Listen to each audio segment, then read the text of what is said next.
Hello বন্ধুরা, আজকে আমার গল্প আড্ডা রান্না ব্লগে আমি একটা নিরামিষ রান্নার রেসিপি তোমাদের সঙ্গে আজ শেয়ার করব। দেখো ভিডিওটা কেমন লাগছে অবশ্যই জানাবে, আর ভালো লাগলে রেসিপিটা বন্ধুদেরকে শেয়ার করে দিও। আর যারা আমার চ্যানেলকে পছন্দ করছো তারা প্লিজ চ্যানেলটিকে সাবস্ক্রাইব করে দিও। বিশেষ করে এই নিরামিষ দিন আমাদের বাঙালি পরিবারে নিরামিষ প্রত্যেক সপ্তাহে ২-১টা দিন তো হয়েই থাকে।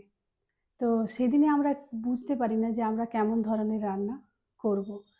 তাই সিম্পল কিছু ঘরোয়া জিনিস নিয়ে একটা রেসিপি তোমাদের সঙ্গে শেয়ার করছি। বেশিরভাগ বাড়িতেই দেখবে এই রেসিপিটা সবাই করে। রেসিপির মধ্যে এমন কিছু নতুনত্ব নেই, তবে ওই যে রান্নাঘর আর রান্নায় গল্প আড্ডা এই সব নিয়েই তো রান্নাঘর। তাই চলে এসেছি তোমাদের কাছে একটা রেসিপি নিয়ে। শুরু করছি। একটু উপকরণগুলো তোমাদেরকে দেখিয়ে দিই।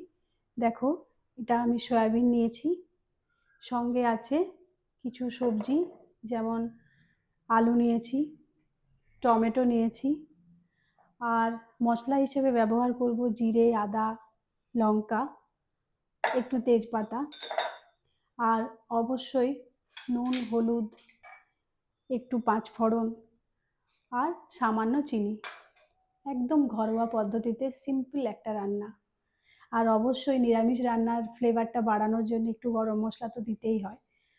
তো গরম মশলার ব্যবহার করব, সামান্য একটু গায়া ঘি ব্যবহার করব। এগুলো দিয়েই আজকের রান্না। প্রথমেই আমি আলুটাকে কেটে নিচ্ছি। আলুটাকে আমি একদম ছোট ছোট টুকরো করে নেব, যাতে সহজেই একটু ফ্রাই করতে করতে আলুটা অনেকটা সেদ্ধ হয়ে যায়। খুব বেশি বড় সাইজের আলুর টুকরো নেব না। এখন রান্না করাটা যেমন সবাই রান্না করতে পারে, তেমনি এখন রান্না করাটাও একটু চটজলদি করাই ভালো, কারণ এখন প্রত্যেকেই খুব ব্যস্ত। একটা সংসারে ছেলেই বলো বা মেয়েই বলো, উভয়ই যদি কাজ না করে তাহলে সংসার ঠিকঠাক চলে না। আমাদের মধ্যবিত্ত পরিবারে এটা হচ্ছে এখন একটা বিরাট চ্যালেঞ্জ, যে সংসারটাকে ঠিকঠাক কীভাবে চালানো যাবে। কারণ চাকরি বাকরির বাজার তো একদমই নেই, তাই প্রত্যেকেই কিছু না কিছু কাজের সঙ্গে ব্যস্ত রাখতে হয়।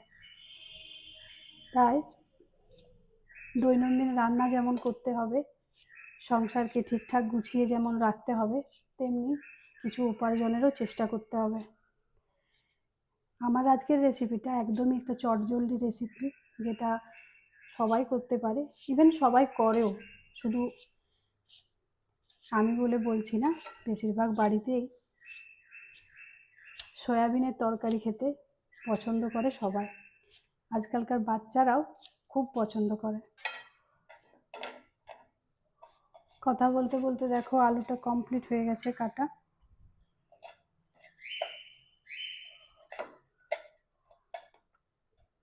আলুর সাইজগুলো দেখো, ঠিক এরকম ছোট ছোট করে কাটলেই বেটার। তাহলে কি হবে, খুব তাড়াতাড়ি রান্নাটা কমপ্লিট হয়ে যাবে, এবং সবচেয়ে বড় কথা, সময়টা অনেক বাঁচবে।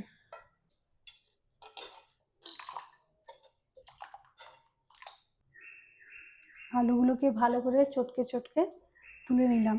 এক্ষেত্রে একটা টিপস আমি দিতে পারি, অনেকেই এটাও জানেনও অবশ্য, যারা সুগারের পেশেন্ট, এই আলুগুলো কাটার সময় আপনারা বেশ কিছুক্ষণ জলে ভিজিয়ে দেন। পারলে একটু নুন দিয়েও ভিজিয়ে রাখতে পারেন। এতে কি হয়, আলুর থেকে অনেকটা স্টার্চ বেরিয়ে যায়। স্টার্চ বেরিয়ে গেলে সুগার বাড়ার প্রবণতাটা একটু কমে। কারণ আমরা সবাই জানি, যাদেরই সুগার আছে তাদেরকে অবশ্যই ভাত আর আলু এই দুটো জিনিস রেস্ট্রিকশন করতেই হয়।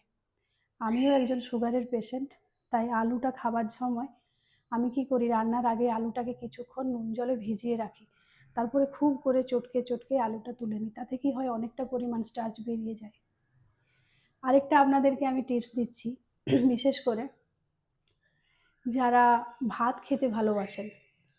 সাধারণত সুগারের পেশেন্টদের উচিত 1 কাপ করে ভাত খাওয়া, কিন্তু যাদের ইচ্ছে হয় যে দুপুরবেলায়, বিশেষ করে রবিবারটায়, কারণ রবিবারে তো অনেক রকমের রেসিপি থাকে, তাই রবিবার দিনে বিশেষ করে একটু বেশি যদি ভাত খেতে ইচ্ছে হয়, আপনারা সকালে ভাতটা রান্না করে সেটাকে ভালো করে ঠান্ডা করে নিয়ে ফ্রিজে রেখে দেন।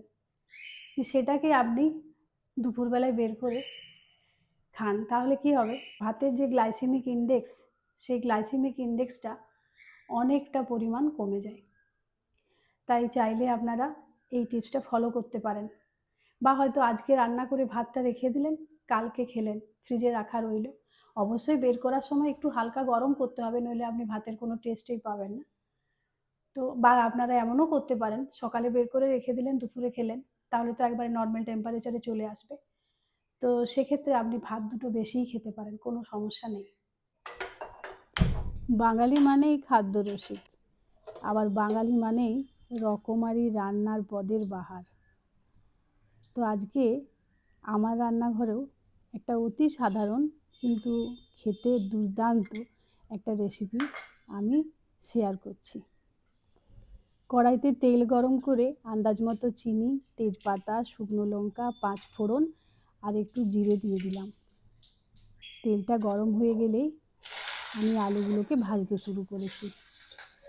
আলুগুলো বলেছিলাম না একদম ছোটো ছোটো সাইজ করে কাটতে, কারণটা একটাই যে সুন্দর করে কম আঁচে ভাজবো আর তাড়াতাড়ি করে রান্নাটাও হয়ে যাবে। আলুগুলো একটু লাল লাল হয়ে গেলে সেগুলোকে তুলে নিতে হবে। দেখুন আমি তুলে নিয়েছি। এরপরে আমি সয়াবিনটা দিয়ে দিচ্ছি। সয়াবিনগুলোকেও একটু লাল লাল করে ভেজে নেব।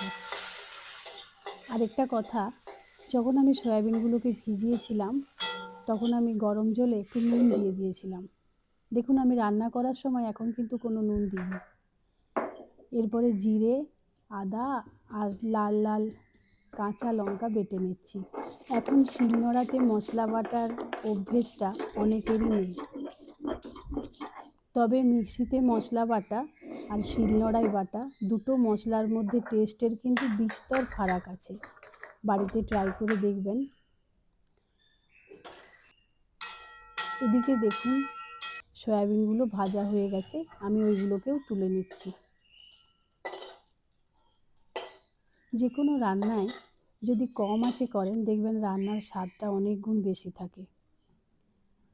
খানিকটা তেল দিয়ে দিলাম। এরপর এই তেলে আমি মশলাগুলো কষিয়ে নেব। টমেটো, আদা, জিরে, লঙ্কা বাটা এগুলোকে একটু কষে নিচ্ছি। তবে আদা জিরে একসাথে দেওয়া আছে, খুব বেশি কষাবো না, নইলে একটা তেতো স্বাদ চলে আসে। আন্দাজ মতো লবণ দিলাম, একটু হলুদ দিয়ে দিলাম। এরপর একটু কষানো হয়ে গেলেই আমি আলু আর সয়াবিনটা মিশিয়ে দেব। আলু সয়াবিন দিয়ে আর একটু ভেজে নেব।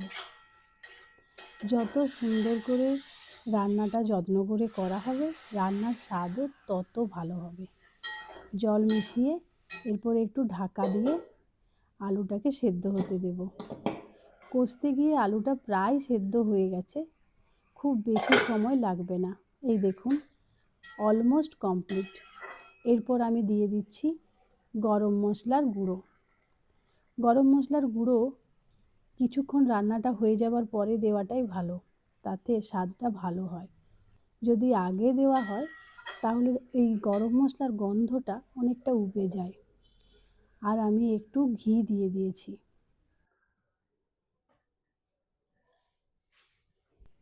রান্নার স্ল্যাবটা একটু পরিষ্কার করে নিচ্ছি।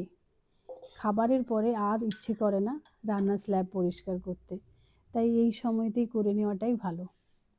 আমি জানি আপনারাও হয়তো এরকমটাই করেন।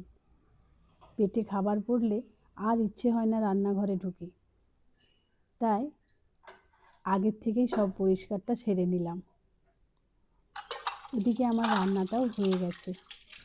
ঘড়িতে এখন প্রায় 3টে বাজে, তাই আর দেরি না করে আমি প্রথমেই একটু লবণটা কেমন হয়েছে চেখে দেখে নিচ্ছি।